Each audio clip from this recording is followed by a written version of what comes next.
Instead, we will revisit a conversation that we had in a previous episode of the show many, many months ago, and it involves the status of Pau Gasol. Now, if you were not engaged over the weekend, maybe not.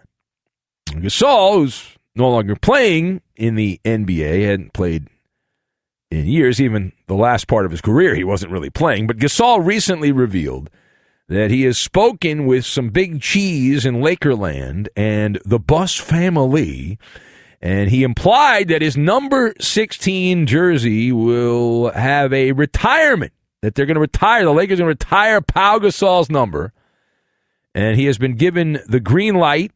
It'll happen at some point in the upcoming 2022-2023 pro bouncy ball season. Now, this originally popped up on our radar near the end of 2021, so we're going back 8-9 months, roughly, and now it is back front and center, and it was chatted about that it was going to happen, but now Gasol's all but confirmed it, speaking to a foreign media outlet in his home country, that this is going to happen. So let us discuss the question.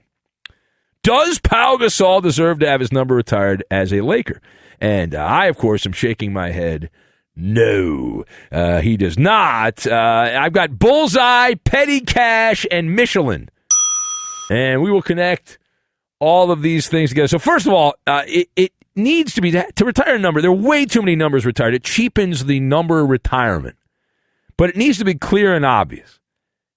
And I'm willing to be the adult in the room when it comes to this, because there's a lot of people that are not using a clear mind. Think of this like playing darts. And just imagine in that little cartoon bubble over your head, the dartboard.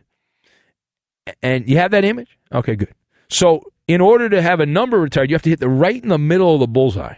Right. You see that dartboard right there in the middle? That dart's got to be right there. And if you're not right there, sorry, not going to happen. And Pau Gasol does not hit the bullseye. Coming close should not be good enough. It's not. For most people who use common sense, but these teams are desperate. More on that in a minute. And Gasol was not elite as a Laker. True dominance in that business is first team All-NBA. And he was not that. He was never that, Pau Gasol.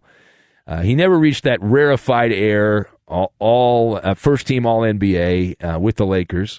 And he averaged less than 18 points, less than 10 rebounds, and less than 4 assists a game.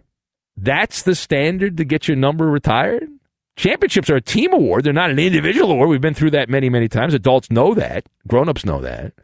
So you also have to have staying power. I would think you would want to have a long run and be remembered as that. And the reality is Gasol played 18 seasons in the NBA. 16 and a half of those seasons were with the Lakers.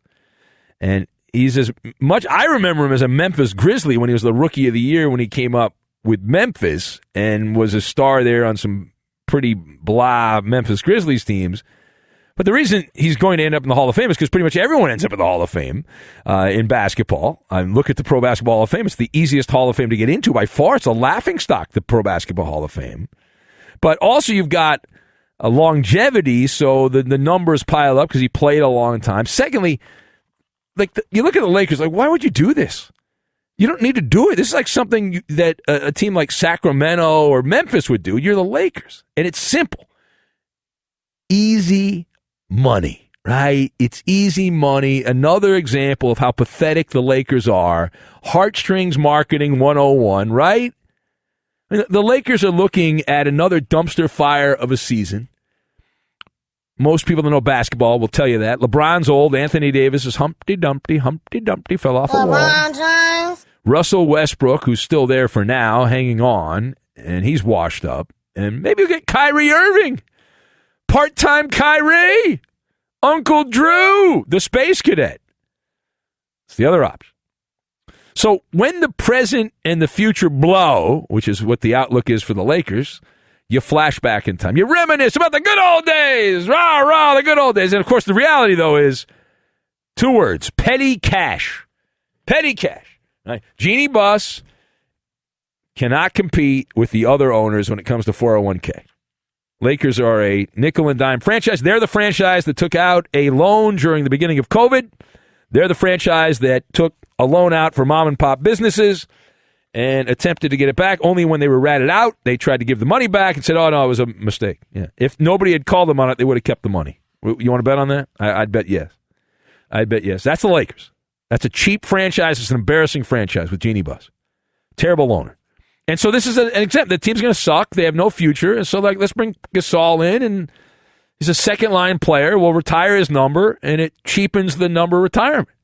And we've pointed this out for years behind the bully pulpit here, that we are advocates. The NFL, a lot of NFL teams do this right. They have a ring of honor.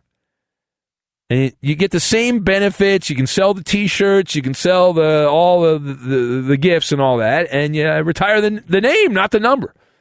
It's the way to handle these things. Not the Lakers, though. Final thought. So what should the criteria be for a jersey retirement? So I would advise you have to look at this like the hospitality industry. I'm not sure where you live and what your world is, but wherever you are, there's a lot of restaurants. It's very competitive to get you to spend money. More so now than ever with inflation, and we all have to pay close attention to afford to pay gas to go to anywhere. But many restaurants offer similar menus. Right? You go to an Italian restaurant, they've got typically the same dishes. They might have different names. They might come up with something a little different there, and use different verbiage. But the food itself is pretty much the same.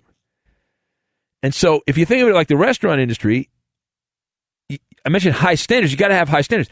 Of the hundreds of thousands of restaurants that exist all around the globe, there are fewer than 4,000 that earn the Michelin star. That's the highest rating. So even fewer that have 2 stars, and then even fewer that have 3 stars.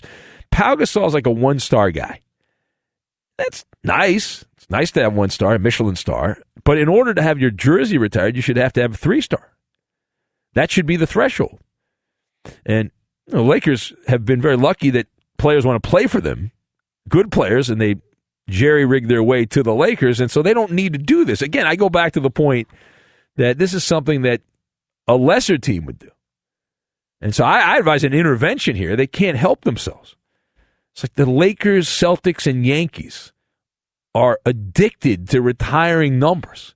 It's like if you're halfway decent with any one of those teams, you get your number retired. There's no standard. There's nothing to say, no, we can't retire your number. No, if you play for those teams, you're going to have your number retired. It's the way it is. But Pau Gasol, really? Come on. I never thought this guy's going to have his number retired. Not when he was playing.